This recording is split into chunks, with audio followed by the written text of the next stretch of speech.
Você pode dar um aplauso bem forte para ele?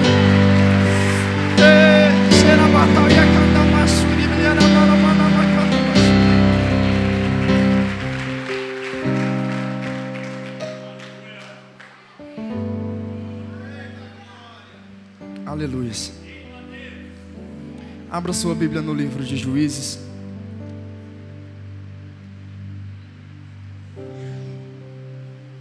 Juízes, no capítulo 13. Eu quero aproveitar enquanto você encontra para agradecer ao Senhor pela vida do apóstolo Douglas, paizão. Esse ano foi um ano de teste. Nós estávamos pisando, testando, vendo, fazendo uma coisa, voltando atrás, falando, corrigindo.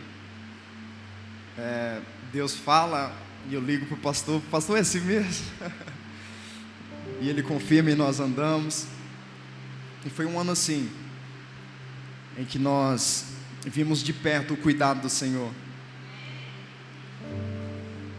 E eu quero agradecer a vida do pastor Douglas. Nós sabemos, irmãos, que tudo que nós estamos vivendo, eu sempre falo isso para ele, tudo que nós estamos colhendo hoje foi porque um dia ele pagou um preço.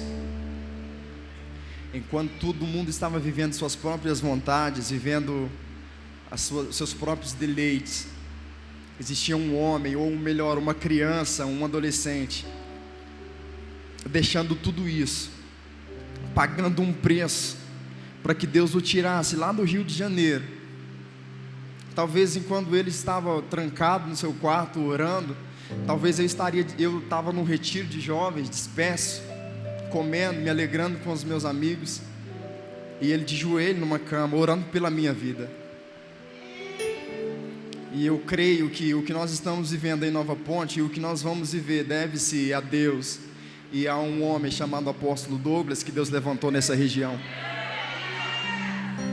Hoje, sentado na mesa conversando com... eu esqueci o nome do pessoal que nos recebeu, Raíra e seu esposo. Eu conversava com eles, a gente contando como foi no dia que eu cheguei em Uberlândia. E o pastor Douglas pegou o microfone e começou a pregar, e eu nem prestei atenção, eu pouco lembro da mensagem que ele pregou. Mas uma coisa que brotou no meu coração foi: como posso estar na mesma região que um homem como esse e não andar perto dele? Como o Senhor o escondeu durante todos esses anos, e havia tempo que nós estávamos caçando um pai para que nós viemos a manifestar, saltar, destrancar aquilo que estava pulsando dentro de nós. E o Senhor nos apresentou o apóstolo Douglas e disse: siga-o, siga esse homem. E Araguari, vocês não sabem o que vocês têm nas mãos. Eu vim lá de Nova Ponte, talvez só para dizer isso para vocês. Vocês não sabem o homem que vocês têm diante de você. Eu falo hoje como uma boca do céu, uma trombeta do céu. Talvez alguém pense: é isso, é aquilo, ele está querendo. Pouco importa. Mas nós precisamos reconhecer os homens de Deus de uma forma diferente. Porque enquanto você está tocando a sua vida, enquanto você está no embalo do crescimento profissional, ele está numa decrescente da sua vida profissional, gastando ela, afastando dela, para que você viva, para que você estabeleça no seu serviço, na faculdade, no lugar onde você passar, o reino dos céus. Amém? Juízes, capítulo 13.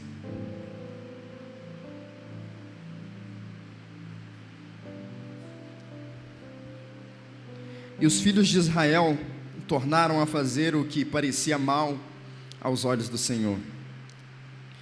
E o Senhor os entregou na mão dos filisteus por 40 anos. E havia um homem de Zorá, da tribo de Dan, cujo nome era Manoá. e sua mulher era estéril e não tinha filhos.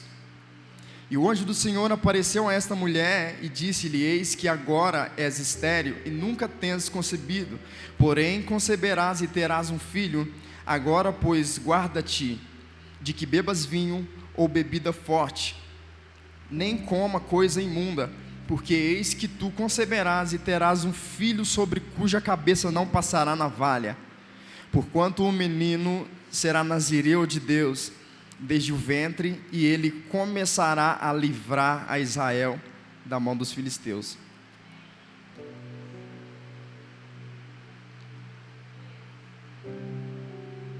Amém? Somente até aí. Irmãos, esse homem, esse menino que foi gerado em um ventre estéril, todos sabem, o nome dele é Sansão. E Juízes, ele é um livro de ciclos, ou de ciclo,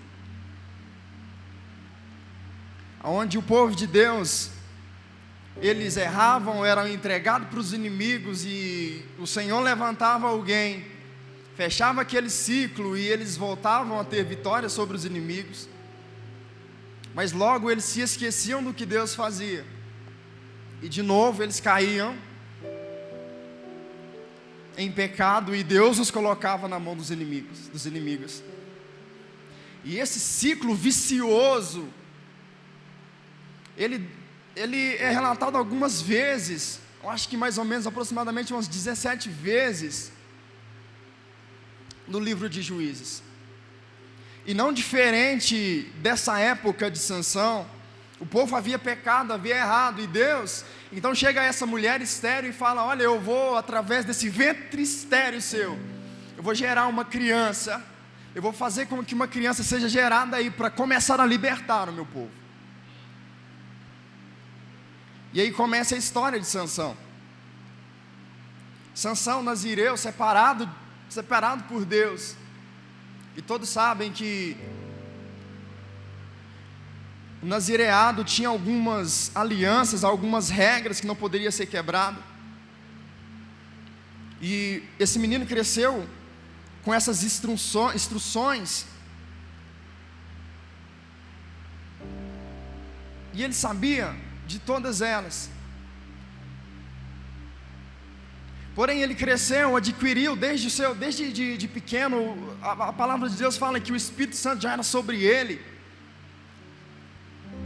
E ele cresceu cheio desse Espírito, e ele sabia por que foi chamado, por que havia aquela unção sobre ele.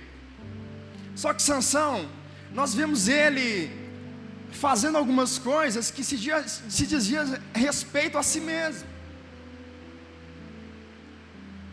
Ele quebrava tudo no braço, na força do seu braço, matou 1000 homens, botou fogo na cauda de raposas, e ela entrou no meio da floresta dos filisteus, e assim incendiou. Tudo isso causas dele, rixas dele.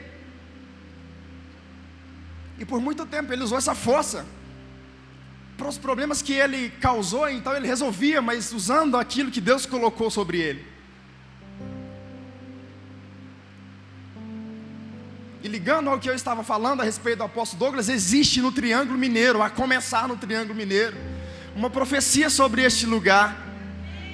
E Deus está conectando os municípios junto a uma cidade. E Deus colocou um general à frente e disse: siga esse homem. E nós estamos rompendo, e aquilo que o Senhor colocou sobre mim, eu sei que é para me servir a esse propósito. Então eu não posso me distrair usando a unção que o Senhor colocou na minha vida para resolver os meus problemas. Quando o Senhor me chamou, você pensa que eu estava certinho, tudo correto, vida financeira, tudo bonitinho. Eu tinha como usar aquilo que Deus me deu para me adquirir dinheiro. Só que Deus me chamou, e eu quero te acordar nessa noite e te dizer: o que Deus colocou sobre você não é para você resolver os seus probleminhas, é para você servir um propósito maior. Não é para nós ficarmos fazendo show de pirotecnia, botando fogo nas coisas, afrontando as pessoas. Afinal de contas, o Espírito do Senhor está sobre mim. Não, existe um propósito maior. Nós vimos primeiro e agora nós temos que abrir os olhos dessa nação. Isso não te faz melhor de que ninguém. Isso só te coloca numa posição de muito mais responsabilidade. Aleluias.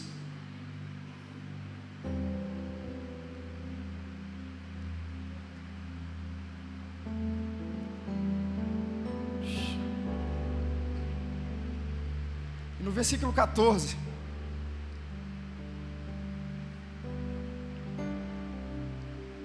capítulo 8, ele já havia usado todos esses artefatos para resolver as suas questões. E um dia, porque escolheu uma mulher que não era da sua nação, ele ia descendo para conhecê-la, para apresentar aos seus pais. E um leão vindo sobre Sansão, ele pegou e matou, rasgou esse leão, a Bíblia diz, como um cabrito. Só que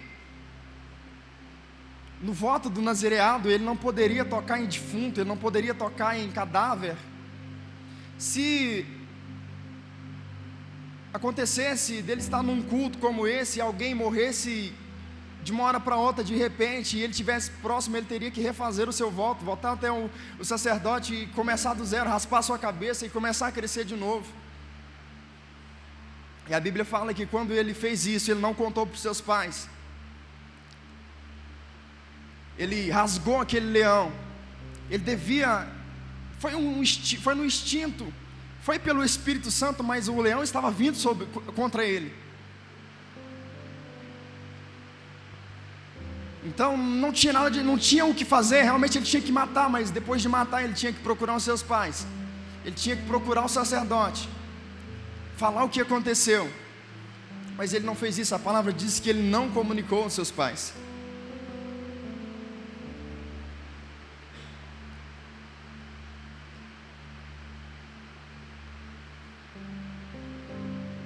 E depois de alguns dias desse acontecimento, ele voltando para ir na casa da mulher que ele queria para si, ele falou assim: eu vou olhar para ver como é que esse leão está. E dentro desse leão tinha abelhas que produziam mel dentro daquele leão, dentro da carcaça daquele leão. E mais uma vez ele toca naquele animal morto, pega daquele mel, se alimenta e leva para os seus pais. E esse homem que já estava todo atormentado, usando para si próprio a unção que Deus colocou sobre ele, agora porque encontrou algo bom dentro de algo podre, ele pega e alimenta. E Satanás, ele é perito em fazer isso. Eu falo isso aqui, irmãos, debaixo de um grande temor. A minha carne treme, porque Satanás, ele é perito em colocar coisas doces dentro de podridão. E nós, nazireus, estamos nos alimentando dessas coisas.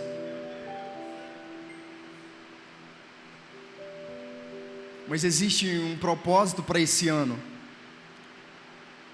Eu, quando ministrei no domingo da virada, na segunda e na terça, lá em Nova Ponte, eu cheguei para os irmãos e disse: olha, eu gostaria muito de ter uma palavra e dizer: olha, 2018 é o ano disso, o ano daquilo. Eu queria ter uma palavra assim para nós, sabe, fazer um banner, chamar atenção, mas não.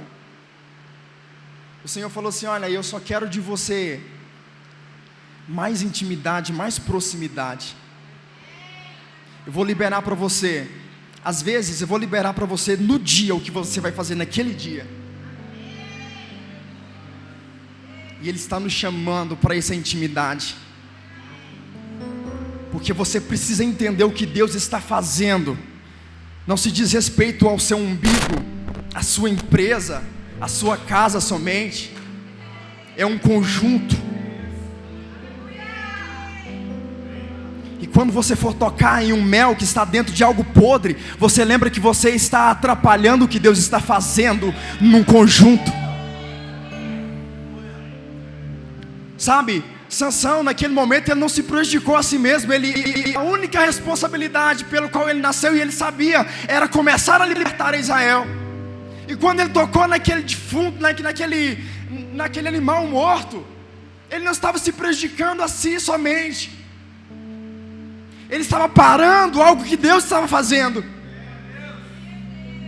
E às vezes, para alimentar-nos de uma coisa em 1 segundo, em 5 minutos, nós quebramos o nosso voto de nazereado. Afinal de contas, eu já toquei no leão, e mesmo assim eu matei 1000 homens com a queixada de jumento. Não parou a unção.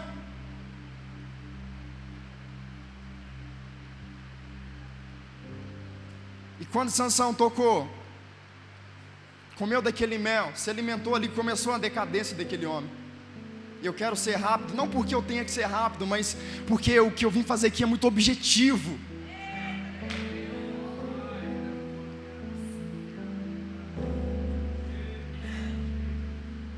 Diante de ti eu me inclino,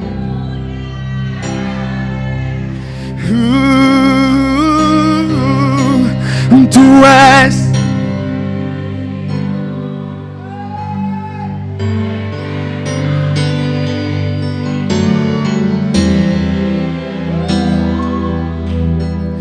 impressionante, digno. Faça alguma coisa, chora, grita. Oh! Nós nos inclinamos diante de ti nessa noite, Senhor. Tu és digno, único digno, único digno. Eternamente.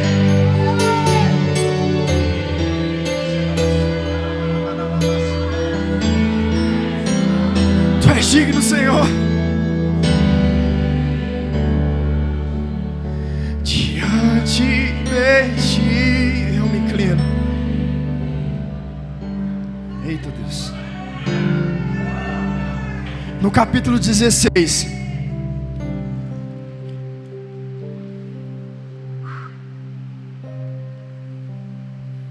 Sansão continua, depois de tudo que ele fez, contrariando a vontade de Deus, ele ainda continua andando. E ele chega,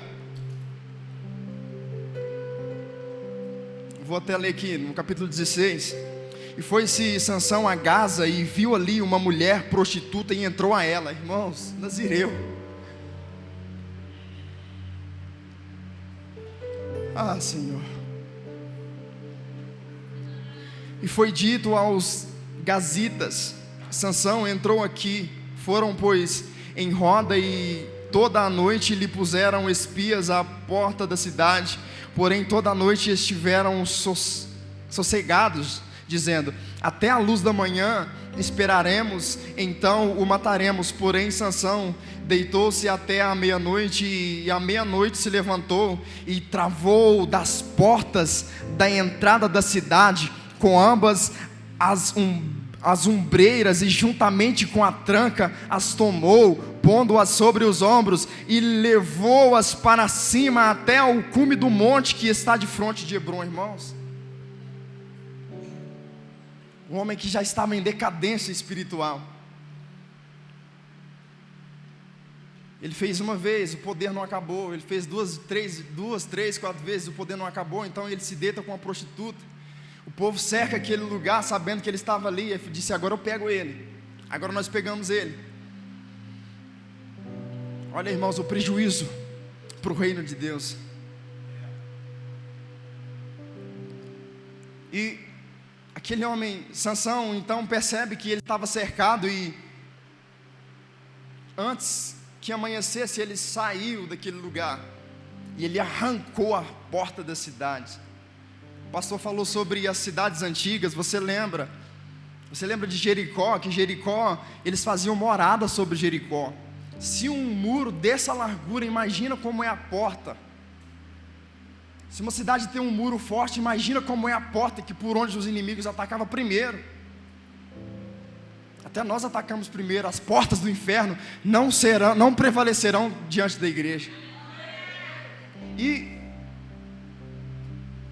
aquele homem arrancou aquela porta e saiu correndo, irmãos. Até o cume do Monte Hebron, eles falam, a história fala que tem quase 70 quilômetros até. O homem carregou nas costas, com porta e tudo, com tranca, com pilares, e levou e carregou. Um homem que estava andando em pecado fez isso. Sabe o que nós fazemos quando nós estamos perdidos? Eu não estou falando somente de pecado, irmãos. Às vezes nós nos perdemos com o nosso próprio ministério. E aquele homem, mesmo estando confuso, carregou uma porta, correu com uma porta nas costas. Eu não sei precisar qual é o peso dessa porta, mas ela não era uma porta leve. E dá quase 70 quilômetros até o cume do monte, morro acima, ele correu com essa porta. Sabe o que eu entendo com isso?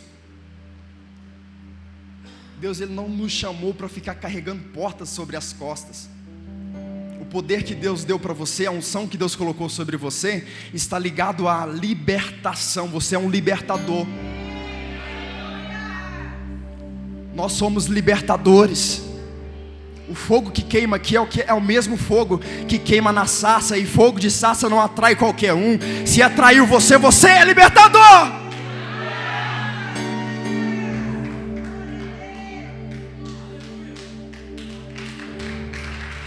Aleluia.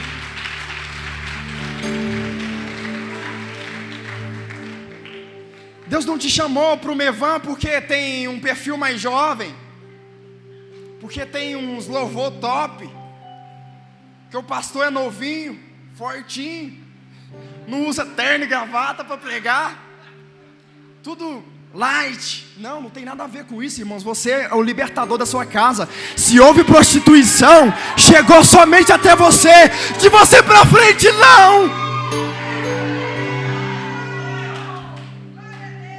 Se houve divórcio na sua família, até você somente. Deus não te chamou para ficar carregando portas, exibindo para todo mundo ver. Não. A força que Deus te deu é para matar filisteu, não para exibir para israelitas.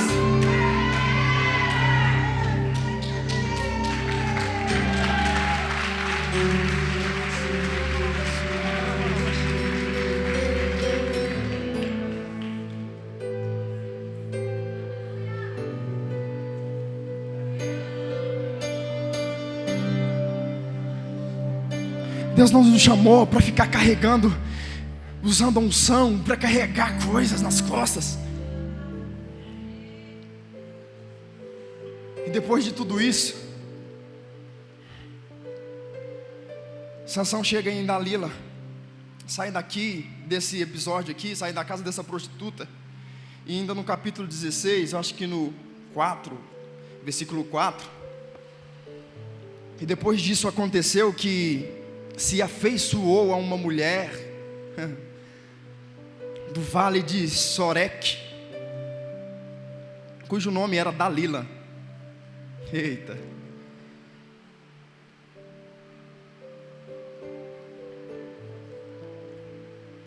Então os príncipes dos filisteus subiram a ela e lhes disseram: persuade-o e vê em que consiste a sua grande força e com que poderíamos assenhorar-nos dele e amarrá-lo para assim o afligirmos.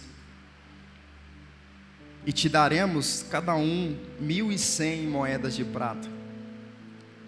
Disse pois Dalila a Sansão: declara-me, peço-te, em que consiste a tua grande força e com que poderias ser amarrado para te poderem afligir?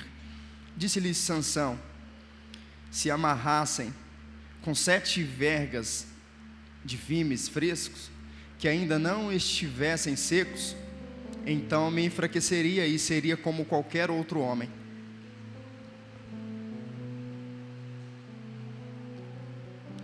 E várias tentativas como essa Dalila fez contra Sansão. E aqui eu gostaria de terminar. Dalila, irmãos, talvez você já tenha ouvido isso. Eu ouvi isso e me impactou muito. E eu quero contextualizar isso. Dalila, ela não era o inimigo de Sansão. Ela era simplesmente uma simples distração. Os inimigos dela estavam de fora, esperando, atrás. Dalila era uma simples distração. E eu, como músico, eu gostaria de deixar uma palavra especial para os músicos. Sabe, irmãos, você vê esses moveres que está acontecendo no louvor no Brasil, ministros, Alessandro Vilas Boas, menino. Só que ainda o Brasil ainda não saiu, não fluiu músicas da identidade brasileira ainda. Você não viu nada. Você ainda vai ver o que Deus vai fazer através de nós músicos. Você ainda vai ver. Não estou desprezando, pelo amor de Deus, me entenda. Não estou desprezando o que Deus está fazendo. Porque por mais que sejam nossas composições, ainda se parece com alguma coisa que nós ouvimos. Que o que Deus tem para nós, ninguém nunca ouviu, o olho não viu, ouvido não ouviu, nunca chegou ao coração do homem. Quando você ouviu uma música brotada do céu na identidade brasileira, você fala: o que é isso? Eu nunca vi nada igual. E sabe por que isso não acontece, irmãos? Porque o Senhor falou isso para mim, irmãos. Se servir para você, falou: filho, vocês ainda não atingiram esse lugar, porque vocês estão distraídos com o melhor violão, com o corte, né? Hoje ministro de louvor precisa ter eu não sei se eu enquadro. Irmãos, pelo amor de Deus, eu estou falando debaixo de uma graça do Senhor. Não é para fazer graça, é debaixo da graça. Nós precisamos parar de nos distrair com o acorde perfeito, com o corte de cabelo do momento, com a marca da roupa.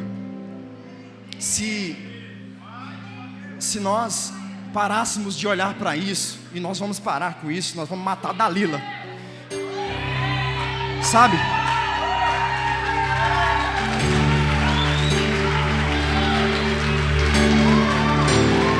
Todo espírito de distração caia por terra agora em nome de Jesus. Em nome de Jesus. Em nome de Jesus.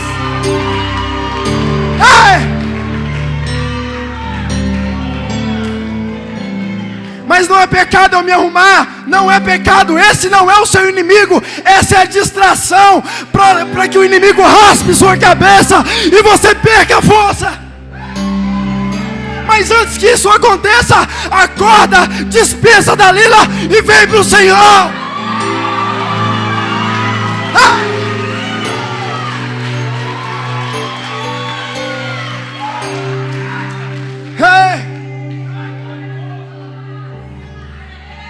Ninguém vai roubar sua glória.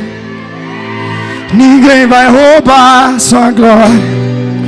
Tudo veio. Fique de pé, fique de pé. E tudo volta. Ninguém vai roubar. Ninguém vai roubar sua glória. Músicos, tudo veio de ti.